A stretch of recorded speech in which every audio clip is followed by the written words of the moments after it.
Let's bring them on, ladies and gentlemen.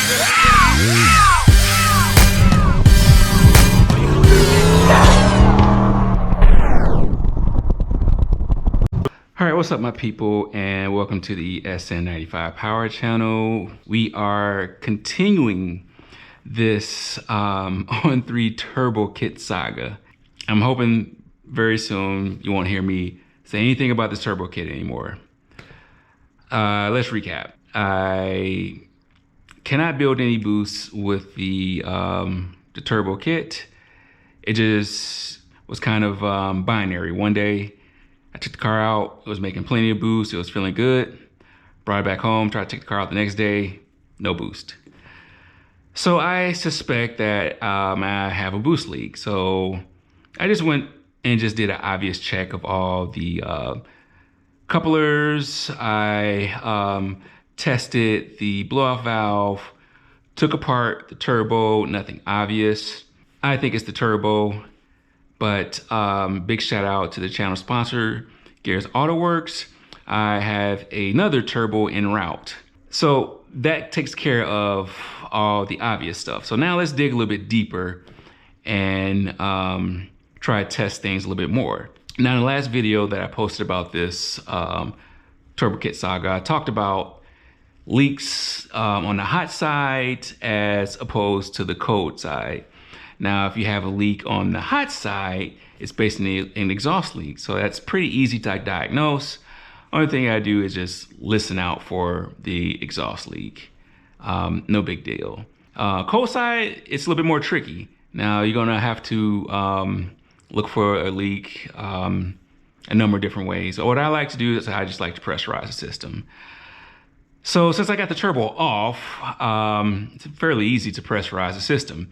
The only thing I have to do is put a cap on the side where the throttle body's at and put a cap on the side where the piping would hook to the compressor side.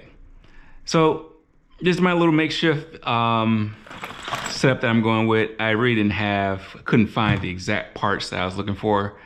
I was looking for a 3-inch plug and like maybe a 2.5-inch plug. I was able to find these like little screw-in style plugs. These are 3 inches, but the new turbo is going to require a 3 to 2.5 inch reducer anyway. So this will clamp in on this side. This is 2.5 inches, and that will hook on the smaller compressor side. So let's take all this stuff out the package. Also, like I said, I'm going to pressurize the system, so I need some kind of way to get air into my closed system. So I'm just going to use some, basically, hope I got the right ones. This is just valve stems, you know, just like your running mill car valve stems. The good thing about this is it's like a very simple design on how I can get this installed in here. I'm gonna drill a hole in this, push this through on that side, use a rubber garment on this side to make the seal, and screw it down. Pretty simple. First things first, let's drill this out.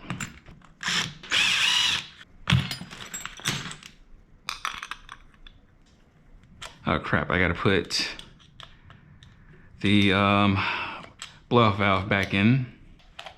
All right, let's show you where this is gonna go. So this fella is just gonna slip on this guy. All right, so that's that setup. All right, so slight little modification to my DIY hack. All right, I finally got it to where it's building some pressure, but it looks like it's leaking someplace. Let's turn this off and take a listen. Sounds like leaks coming from right here, so let's tighten this up. All right, so it's at 6. And it looks like it's struggling.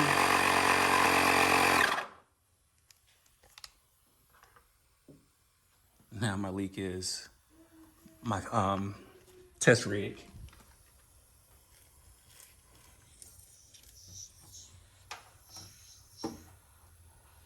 Y'all hear that right there? So I gotta try to tighten this up. So last time it got to 8 and it stopped. I'll take it to 9. Sun just popped. Still got a leak right here. But I heard something underneath. And it sounded like the blowout valve. All right. We got a leak from one of these clamps. All right, I found another one. Hear the sound. And it goes away loud. So this is right where my mass airflow meter goes into the blow-through tube. So let me loosen this guy, loosen that guy, and see if I can spin this around and get a better angle at it. I might have to replace that gasket. All right, here's one leak that was on the mass airflow sensor housing. All right, so here's the new O-ring, but now, you know, I have to say this PMAS flange isn't thought out well. The issue I'm having is, you know, this is bending. This is bending as it conforms to the shape of the blow-through tube. So what I'm gonna do now is, because I think that the gross leak is done, the gross leak is taken care of, but now there's still a small leak, and I'm thinking it's coming through the threads. All right, so back at this, a different day, and let me just say, I wish that I would have kept my old boost leak kit. Like, I have no idea where that kit is, and me trying to do a DIY kit with this has been a headache. Multiple trips to the hardware store, and I still have my DIY kit has a leak around this little cap. But I was able to fix a bunch of little leaks that I had on this system. So right now it is leaking here, which I can live with that, because once I put the turbo back on, that'll fix that leak. This leak is just, you know, this really isn't the correct cap to use for this. But now I'm ready. The system can get over 10 PSI, which when I first hooked it up, it was struggling to get over 6. It was struggling to hold 6. It would peak to like almost 8, 8.5, and this little fitting would pop. And honestly, y'all, I've had that fitting in here for, gosh, 3-4 years, and it kind of makes sense now why. I was looking at some data. This was a long time ago, about 3 years ago, last time I went to a track in this car, and I was going over the data log with the tuner, and I was seeing this irregularity in my mass airflow counts, and just finding that cap bleeding out like that kind of makes sense why the mass airflow counts, it spiked, and then, you know, towards the beginning of the track, I saw it starting to bleed, or the count starting to come down. So it was just a boost leak. So I've got everything kind of tightened up now. I had to play with the springs for the blowout valve. So I got that straight, and yeah, the car can hold, like my target is 10 pounds. So let's run through what I'm doing again. So I have this capped right here at the throttle body. This pipe flows through to one side of the intercooler, and this cap is the other side of the intercooler. So what I'm doing is I'm just pressurizing everything from this side of the intercooler to that side of the intercooler. So the only other mechanical piece that I have in this circuit is the blow-off valve. Now, like I said, the blow-off valve had a weak spring in there, and I believe it was, according to my test setup right here, it would bleed open at 8 PSI. All right, let's fire this up.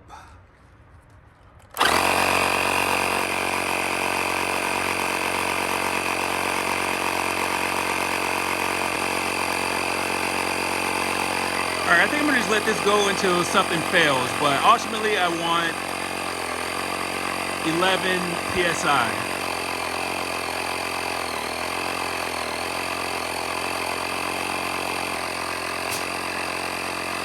All right, that was a pop-off valve.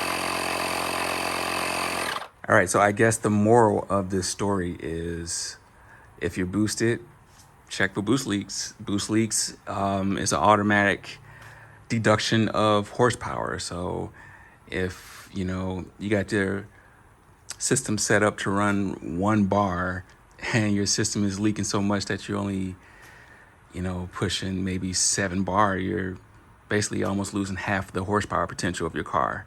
So another thing, just as I'm going through this car trying to get it ready for this year, I should have tested this system after I tore off all this on-3 turbo stuff and reinstalled it.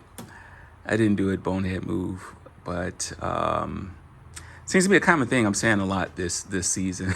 But hey, we got to figure it out. We got the old turbo off. It's early September. Honestly, I like to put the car away end of October, so still a lot of time left to get this car out and get some track times and play around with it on the street.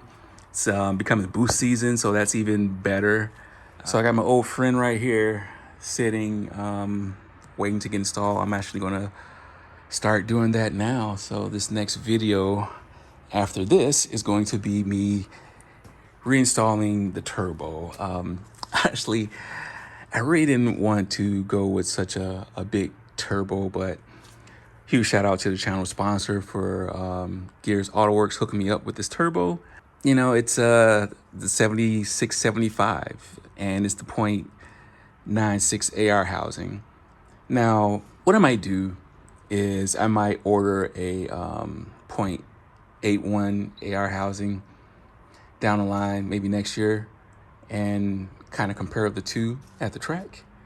But for now, we're just going to throw that 7675 back on and get the car rolling. I'm not even going to worry about spray painting or nothing. I'm just going to throw it on here, get the car out here as soon as possible, because we're running up against Mother Nature. So, hey, I appreciate y'all hanging with me through this whole process.